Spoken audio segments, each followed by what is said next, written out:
Hello, welcome everyone. My name is Sabine Bastisch and this is Tunisia's first multilingual business and soft skills podcast. Welcome to this episode where I will be answering some of the questions that you guys had about CVs. So first and foremost, I hope all of you are safe and healthy at home. So at the moment we all have a lot of time on our hands, and I know that some of you are using this time to update their CVs, and you guys have asked me some questions on Facebook and LinkedIn, and today I want to answer some of the questions that you have about CVs. So the first question that I've got today is, how long should my CV be? And I think that's a question that many of you guys had. So the short answer is 1 page. I know that doesn't seem like a lot. Now the truth is, recruiters or possible future employers usually don't have a lot of time to spend on each CV. They might be receiving hundreds of them on a daily basis. So it's really, really important that you do keep your CV short and sweet, keep it short and simple, and that you stick to 1 page. What does happen is that people waste a bit of space on their CV.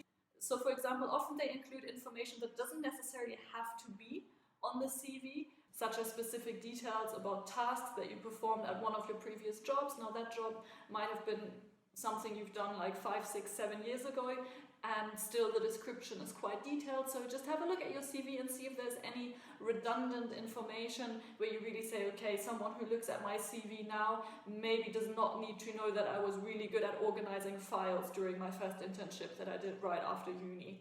So I would encourage you to double check if there's any information that you say, okay, let's just, take that off the CV to make some space for more relevant information. The second question I got was, do I have to include all of my experiences on the CV?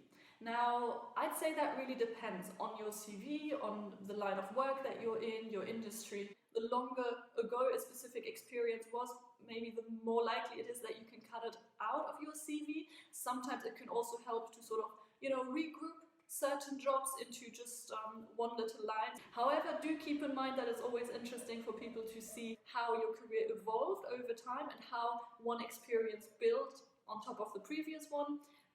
So really have a look at what you have on your CV in total, what are the requirements of the job that you're applying for, and is there anything that is really not necessary to include, as long as you obviously don't create any gaps in your CV. That's what you want to avoid.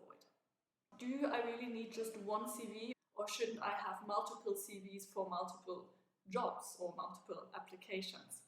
That is definitely something that people do, absolutely, to create multiple CVs, and that way you can make sure that you really have the most relevant information on that CV for that specific opportunity. I think this approach also really makes sense when there are very clearly 2 directions that your career could take in the future. So let's say you are working in the pharmaceutical industry, but also you have a passion for consulting and you did some great work implementing new and exciting projects during your previous career in the pharmaceutical industry. Now you might be looking at applying for positions in consulting firms. So this is really a place where it could be interesting for you to create 2 separate CVs, one that you use to apply for positions within the pharmaceutical industry, because maybe that's just sort of a backup plan for you, or you wouldn't be completely unhappy continuing in that industry, but also you might want to create one CV specifically for applications to consulting firms. Now this CV might focus more on projects you have completed in the past, or any sort of past success stories that you do bring that sort of fit this consulting mindset and that you think could serve as a good base for a career in consulting. Should I include a picture or not? I think this is a question that many people ask themselves. Often they are hesitant.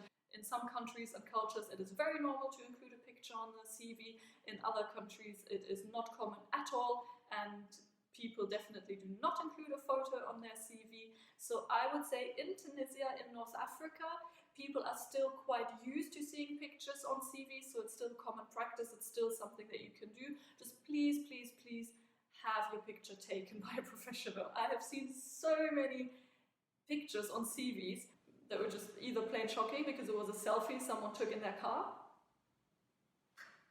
Please don't do that.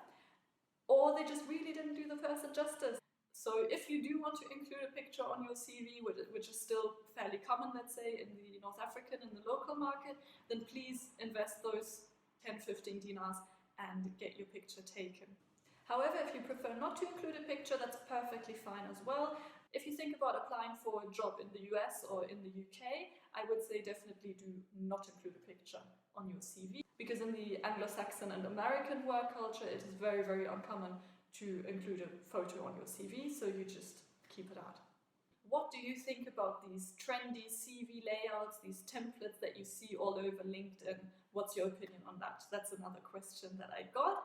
And let me tell you one thing, I have seen enough of them. It was this massive trend where you include some fancy colors, you have your language skills, in a little scale where you give yourself points or stars or whatever to sort of rate your skills.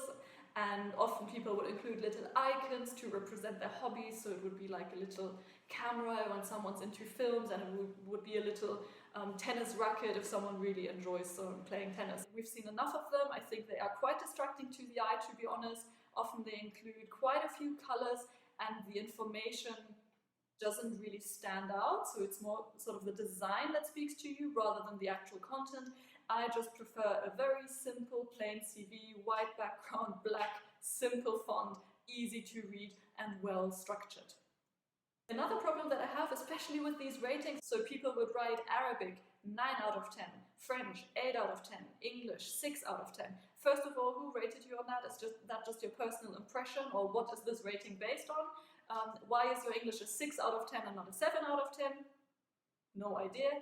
And also people are often shy to give themselves a 10 out of 10 at something because they don't want to come across as bragging or too self-confident. But then also it doesn't look great if you tell me on your CV that there's not a single language that you actually master. Keep it simple, no need for fancy layouts, just a plain old CV will do for most jobs. Of course, if we're talking about the creative industry, applying as a graphic designer, you might want to jazz it up a bit, and you don't just want to come with your standard one-page PDF document, Times New Roman, 12 point, and that's it. But I'm sure if you're a creative, if you work in those kind of industries, you can also come up with something better by yourself rather than just copy-pasting a template that you've downloaded from the internet. So the last question that I would like to answer today is, should I include personal interests on my CV? Now, some people say no, not at all. This is something about my personal life and it is in no relation with this professional document, which my CV at the end of the day is. Other people say yes, absolutely, you have to include a little bit of personality on your CV, show the recruiter or possible future employer that you are a wholesome human being that also has interests past the office hours. Let me tell you how I like to see personal interests included on a CV.